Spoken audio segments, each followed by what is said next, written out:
You're talking about collaborating with other therapists. What does that look like hypothetically for a family? Yeah, so I largely am school-based. Music is so motivating.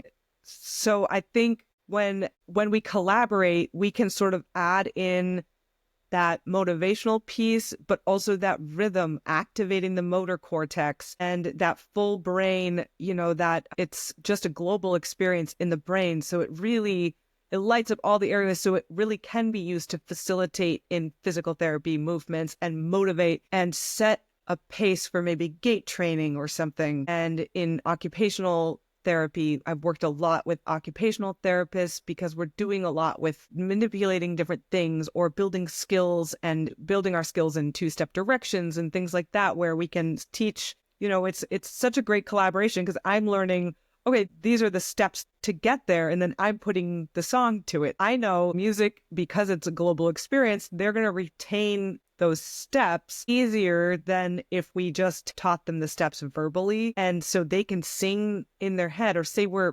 working on following a direction. And I said, Angie, can you pick up the pen and then put the paper on the desk?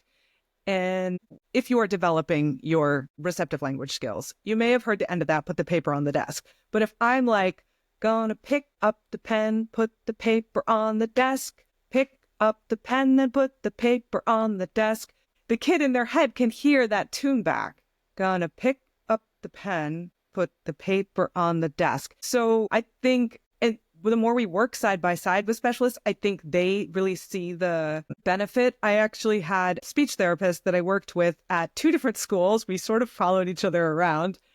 And she actually was the one who pulled me into this speech therapy team. So I lead 8 groups at this amazing school in New Hampshire, and they're all speech therapy groups. So the speech therapists are each paired with a student, and I'm going off their goals. I'm using their goals to write my songs to build these skills. And then each student is paired with an SLP who's helping get the modeling.